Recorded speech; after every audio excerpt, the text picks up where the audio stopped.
ini saya ambil, meskipun tokohnya tidak terkenal. Ini sebenarnya Isaac Asimov. Isaac Asimov ini novelis, kelahiran Rusia, tinggalnya di Amerika. Biasanya nulis fiksi ilmiah. Nanti filmnya yang bukunya, novelnya difilmkan. Ada film judulnya I, Robot. Ya, yang main Will Smith. Oke, ya saya tidak tahu kalian apa ngikuti dunia perkembangan film. Sekali-sekali yang suka filsafat nonton film jenis-jenis ini. Yang apalagi yang suka jenis-jenis artificial intelligence, itu banyak film-film barat konotasinya ke sana. Bukan yang jenis Wonder Woman, Spider Woman. Ya, itu bukan fiksi ilmiah, itu asli fiksi. Tidak ada teorinya. Katanya Isaac Asimov, hari ini itu problemnya ini loh. The saddest aspect of life right now is that science gathers knowledge faster than society gathers wisdom. Problem paling menyedihkan dalam hidup kita sekarang adalah ilmu, science gathers knowledge. Ilmu mengumpulkan banyak sekali pengetahuan, berlimpah-limpah, apalagi sekarang ada Google yang maha tahu itu. Pengetahuan kita kan wis ndak karu-karuan dibandingkan, dan ini jauh lebih cepat dibandingkan society gathers wisdom. Jadi kita lemah di wisdom meskipun kaya pengetahuan, dan ini bahaya. Teknologi perang sudah canggih luar biasa, rekayasa genetika secanggih itu sekarang. Pengetahuan luar biasa yang berkembang, tapi tidak imbang dengan wisdom kita, kedewasaan kita. Itu yang melahirkan fenomena menyedihkan. Agama yang begitu mulia, yang harusnya melahirkan peradaban yang begitu agung, kebalikannya. Melahirkan kekerasan demi kekerasan, melahirkan chaos-chaos, kacau-kacau. Kenapa? Pengetahuan kita berlimpah, tapi wisdomnya kurang. Cara kita beragama tidak dewasa. Jangan salahkan agamanya, kitanya yang tidak mateng. Itu yang berfatwa Isaac Asimov, novelis, penulis science fiction. Oke, jadi ini yang berhubungan dengan wisdom. Ini beberapa quote wisdom yang saya suka, kalian boleh pakai. Yang pertama, ini contoh-contoh wisdom ya, nanti setelah ini kita cuma ngomong contohnya. Ini contoh wisdom. Saya ngasih yang Inggris-Inggris, bukan yang Arab-Arab. Kalau yang Arab-Arab, kamu tinggal nyetel TV karo pagi banyak. Ya, daripada saya ngulang-ngulang, nanti dimarahi. Bukan ustadz kok ngomong ceramah agama nanti gitu. Oke, yang pertama, ini 7 ini bisa kamu print taruh di kamar. Make peace with your past, so it doesn't spoil your present. Itu lumayan. Berdamailah dengan masa lalu biar tidak mengacaukan masa kini. Saya bilang quote itu kamu pakai di ruang dan waktu yang pas. Kalau kasusnya keliru, kamu pakai dalil ini bisa keliru juga. Pak, saya itu tidak lulus-lulus. Cuma kan tidak apa-apa ya Pak, berdamai dengan masa lalu. Tidak lulus tidak apa-apa. Enggak. Yo, kalau ini contohnya misalnya kamu habis diputus pacarmu, enggak bisa move on. Nah, make peace with your past. Ini bisa dipakai. Itu caranya pakai dalil. Ruang dan waktunya harus pas. Kalau keliru ya enggak nyambung. Kalau kita enggak bisa berdamai dengan masa lalu, ya kalau bahasa anak hari ini kita enggak bisa move on. Kayak naik motor yang terus-terusan lihat spion, nggak ngerti di depannya ada apa. Polisi pun dicuekin. Wong kamu lihat spion. Nah, jadi ndak berdamailah. Pak, tapi saya ndak bisa lupa, Pak. Ndak masalah, ndak bisa lupa. Ya ingat aja, wong kita manusia, ya memang akalnya masih waras, apa-apa ya masih ingat. Aku akan melupakanmu, ndak mungkin selama masih waras loh ya. Ya tetap ingat. Kamu disakiti orang, ya mesti ingat, cuma berdamailah. Orang ndak bisa memaafkan antara lain juga karena dia ndak bisa make peace with our past. Ndak bisa berdamai dengan masa lalu, mbok wis. Itu kan basa Jawane itu. Terus, what others think of you is none of your business. Pandangan orang tentang dirimu itu bukan urusanmu, urusannya dia, wong dia yang punya pandangan. Ini juga pakailah di waktu dan dosis yang pas. Kalau dosisnya tidak pas juga bahaya, kamu jadi orang skeptis, jadi orang cuek. Tapi jangan jadi orang yang galau terus-terusan gara-gara pandangannya orang. Begitu dibilang oleh teman, wah kamu itu cakep loh kalau rambutmu rapi terus. Akhirnya kamu keluar gini terus, rapi enggak ya, rapi enggak ya. Khawatir kalau rambutmu ada yang berdiri satu aja kamu gini-giniin. Nah itu kena, kamu disetir sudah sama pandangannya orang. Enggak, pendapat apapun orang tentang dirimu itu milik dia yang berpendapat, bukan milikmu. Jadi jangan mudah galau gara-gara itu. Itu contoh wisdom. Ini wisdom yang sering kita pakai. Time heals almost everything. Give the time some time. Sakit apapun, sumpek apapun, dan kalau kita kebingungan obatnya apa, serahkan pada waktu. Kayak ya, biarin aja nanti lama-lama sembuh sendiri kok. Mungkin kamu pernah ngadapi masalah, duh gimana ini keluarnya, jalan keluarnya apa, ndak ketemu-ketemu, ya wis, tunggu aja besok sembuh sendiri pada saatnya. Cuma ya bedanya ada yang lama, ada yang cepat. Tapi selama masih ada waktu ya pada saatnya. Dulu mungkin nenek moyang kita bosennya luar biasa loh dijajah Belanda itu 350 tahun itu, membayangkan gak dijajah itu mungkin gak nyampe di pikirannya.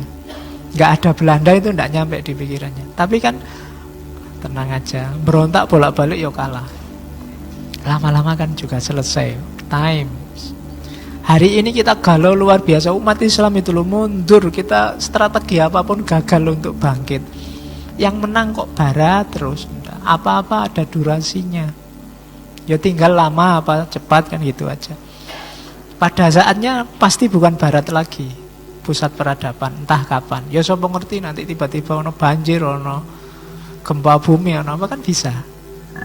Durasinya selesai sudah. Jadi ndak. Kalau kamu punya sakit apapun yang kamu bingung jalan keluarnya, serahkan pada waktu. No one is reason of your happiness except yourself. Ini contoh kebijaksanaan lagi. Tidak ada satu orang pun yang bisa kamu jadikan patokan untuk kebahagiaanmu kecuali dirimu sendiri.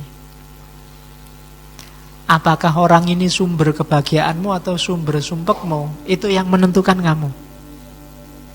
Apakah orang itu jadi sumber kamu marah atau sumber kamu ketawa, itu urusanmu.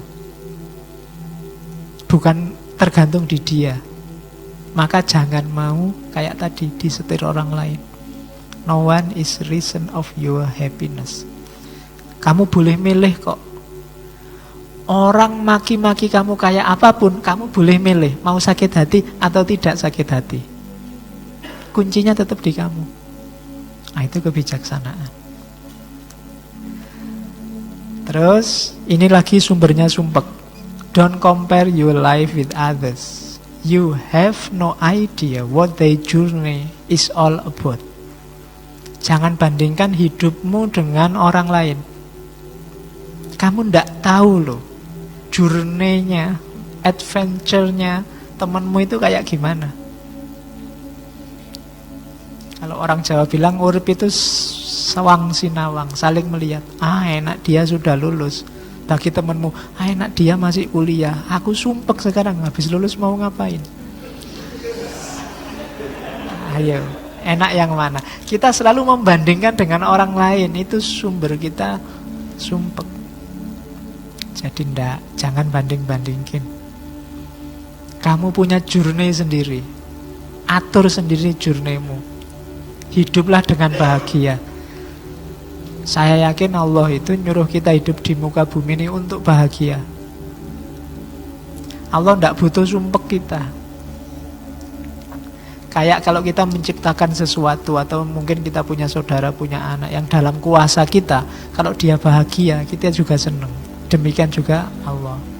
Ayo kita bahagia biar Allah ridho sama kita. Allah itu kan ngasih kita banyak macam-macam. Kalau kita masih sumpek aja, masih mengeluh aja, Allah ya sumpek. Ini sudah dikasih macam-macam, sambat terus. Ya kan? Nggak, ayo seneng. Hari ini kan kalau kita baca berita-berita itu, orang Indonesia isinya cerewet dan sambat. Iya. Apa aja jadi masalah, urusan kecil jadi masalah besar. Yang untung cuma satu, pengusaha media. Kita tiap hari dadal duel nambah mus macam-macam. Jadi ndaklah, ayo kita bahagia, ayo kita senang. Itu diantara jalannya Allah ridho sama kita. Yang keenam, ini untuk para yang sedang belajar biasanya. Stop thinking too much. It's alright not to know all the answers. Nah, ini juga pakai di ruang waktu dosis yang pas. Jangan terlalu banyak mikir. Ndak masalah kalau kamu ndak ketemu jawaban dari semua masalahmu atau semua persoalan di dunia ini. Ndak apa-apa. Kita kan sering galau, waduh, kok ada ya Ustadz ngomongnya gitu. Terus kamu mikir, kira-kira apa sebabnya, dalilnya apa. Terus kamu ikut-ikutan galau. Ndak. Kamu ikut sumpek gini Pak, mikir Indonesia ini loh Pak, gimana jalan keluarnya. Mikir, ndak masalah. Gak usah mikir kejeron. Kalau bahasa Jawa nih. Iya, dalam itu bagus, jero iku apik, tapi kejeron elek. Terlalu dalam ndak proporsional. Jadi yang kayak tadi ndak bijaksana. Saya ini mikir Pak, gimana perekonomian dunia 3 tahun terakhir ini biar bisa meningkat. Kamu jadi apa? Semester 2 saya Pak. Oh iya. Joko mantep pentah. Ya kan? Mantep itu apa? Nek kemantepan elek. Jadi stop thinking too much. It's alright not to know all the answers.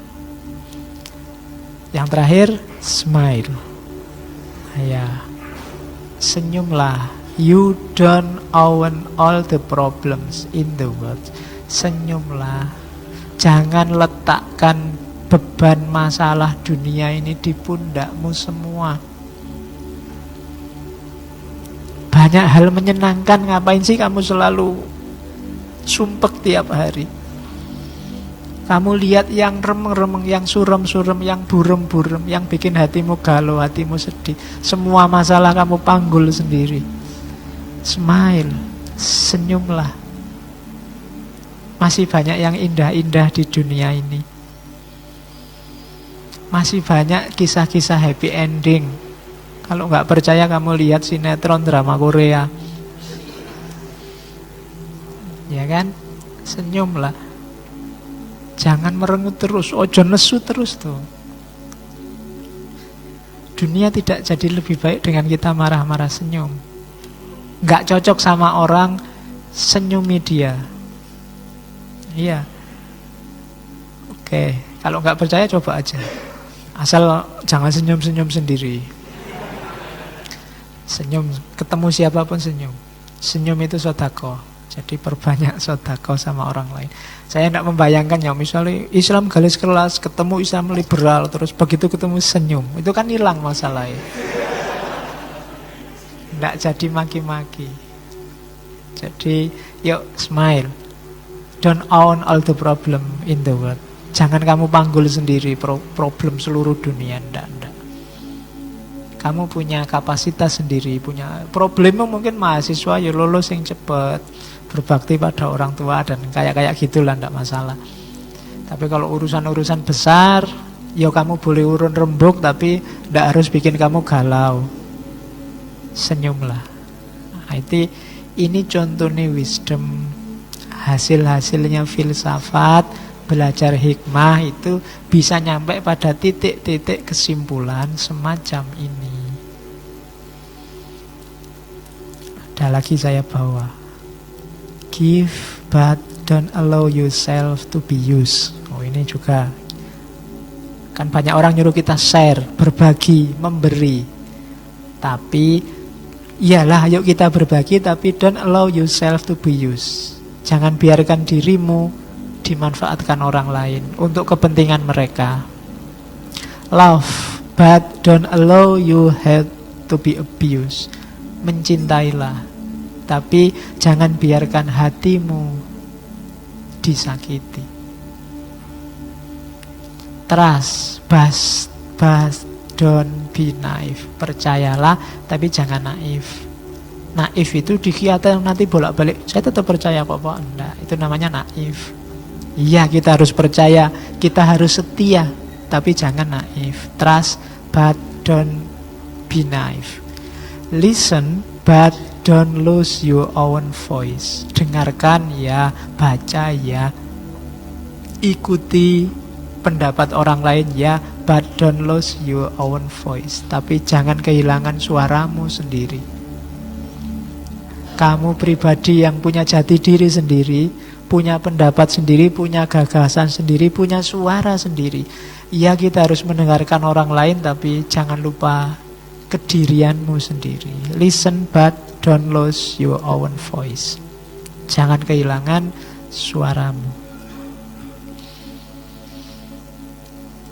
Itu tadi contoh-contoh. Ini juga contoh dari Plato untuk orang-orang hari ini. Wise men speak because they have something to say. Fools because they have to say something. Orang bijaksana itu kalau ngomong karena dia tahu dia harus ngomong sesuatu. Tapi orang bodoh, dia ngomong karena dia ingin ngomong sesuatu. Bedakan itu. Yang satu ada sesuatunya dulu yang perlu diomongkan, baru dia ngomong. Itu namanya orang bijaksana. Tapi orang bodoh pingin ngomong dulu, meskipun dia belum punya sesuatu. Nggak paham itu loh, komentarnya panjang. Itu kalau bahasanya Plato, bukan bahasa saya, itu fools. Oh, nggak ngerti, mau nggak usah komentar. Loh, tapi ini geng saya ya Pak, grup saya mencaci maki, saya harus ikut dong, solidaritas. Ndak. Kamu termasuk kelompok fools. Orang wise itu ketika dia punya sesuatu baru dia ngomong. Jadi karena dia sudah have something to say, baru dia say. Tapi kalau yang fools pingin to say dulu, pingin ngomong dulu, baru tahu sesuatu, kebalik. Jadi harus setelah tahu baru ngomong. Sebelum tahu jangan ngomong. Hari ini kan banyak orang ya karena terlanjur jadi figur, terlanjur tiap hari masuk TV, mungkin masuk internet mungkin. Akhirnya ya terpaksa harus selalu ngomong. Apa-apa dikomentari, ditanya apapun harus dijawab. Apa ndak boleh kamu jawabnya, saya belum paham, tak cari dalilnya dulu ya daripada keliru. Saya cari dasarnya dulu ya, saya pahami dulu duduk persoalannya ya. Bahkan dalam kasus tertentu saya alami dulu ya. Kan kayak kisahnya Mahatma Gandhi. Jadi suatu ketika Gandhi ini diminta oleh ibu-ibu untuk menasehati anaknya. Jadi Gandhi ini punya anak. Anaknya ini dilarang oleh dokter makan garam. Cuma ibunya ngelarang itu susahnya luar biasa. Anaknya masih makan garam aja. Akhirnya minta tolong Gandhi. Gandhi, mbok tolong saya dinasihatkan anakku ini biar tidak makan garam. Oleh Mahatma Gandhi, ya sudah. Cuma sekarang saya tidak bisa, Bu. Kembali seminggu lagi. Seminggu lagi ditunggu terus datang. Begitu ketemu Mahatma Gandhi, ini sudah seminggu saya sudah datang. Anak saya mbok tolong dilarang tidak makan garam. Ya sudah. Anaknya dipanggil, Le, mbok kamu jangan makan garam. Sudah, dia ngomong itu dok. Terus dia tidak makan garam lagi anak itu. Po ibu kagum luar biasa. Wah, sekti sampean Mahatma Gandhi. Cuma ngomong gitu aja anaknya langsung mandul. Tapi kok dadak nunggu seminggu apa sampean puasa 7 hari 7 malam? Enggak. Jadi ketika diminta untuk melarang anaknya tidak makan garam, katanya Mahatma Gandhi, saya tidak bisa melarang minggu lalu karena minggu lalu saya masih makan garam. Kalau saya masih makan garam, ngelarang orang tidak makan garam, tidak ampuh mesti, tidak manjur. Jadi seminggu ini saya tidak makan garam. Jadi ketika melarang anak ini jadi.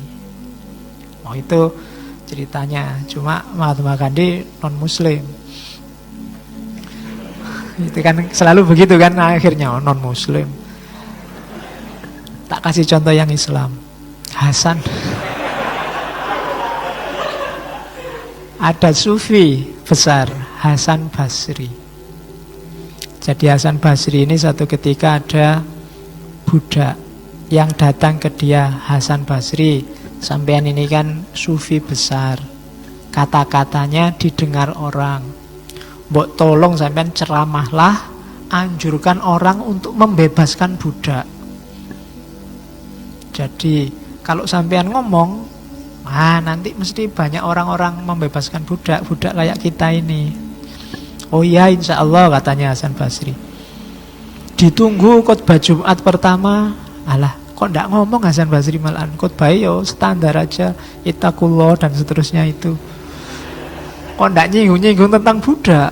Jangan-jangan lupa. Minggu kedua ditunggu masih belum ceramah lagi. Alah kita dicuekin, kita memang orang kecil.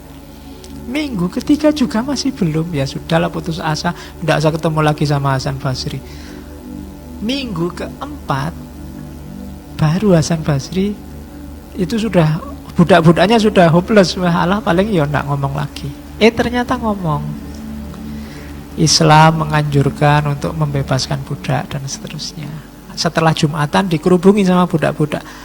Syekh, sampean kita minta sebulan yang lalu baru ngomong sekarang. Loh, saya belum berani ngomong kalau saya ndak ngerti benar situasi tentang perbudakan itu. Jadi begitu sampean ngomong, saya ini kan orang miskin, ndak mungkin saya ngangkat budak. Jadi saya ngumpulin duit dulu untuk bisa membeli budak. Jadi baru seminggu duitnya terkumpul, saya beli budak. Nah, saya dekatkan diriku ke budak, ketergantunganku pada budak, tak latih selama 1 minggu. Di minggu ketiga saya latih ketika sudah sangat terikat pekerjaan-pekerjaan oleh budak untuk membebaskan budak. Betapa beratnya membebaskan budak setelah padahal kita sudah tergantung pada budak. Jadi saya berani ngomong tentang pembebasan budak itu di minggu keempat. Nah, jadi lebih ampuh. Kenapa? Yang ngomong ngalami sendiri. Oh itu contohnya Islam ada toh. Jadi enggak. Jadi itu hati-hatinya ulama zaman dulu. Dia enggak ngomong sesuatu yang dia enggak menjalankan. Wise men speak because they have something to say. Fools because they have to say something. Itu Plato. Alhamdulillah. Ya, jadi saya bilang tadi ces-cesan saya masih 50%, jadi ngajinya ya 50%. Semoga minggu depan sudah full, kita bisa lanjutkan tema kita. Ya nanti kita langsung ke tema reguler bulan ini, kita ketemu Pak Kunto Wijoyo minggu terakhir November. Insya Allah kalau Allah mengizinkan. Oke, saya akhiri sekian. Wallahul muwaffiq. Wallahu a'lam bissawab. Wassalamualaikum warahmatullahi wabarakatuh.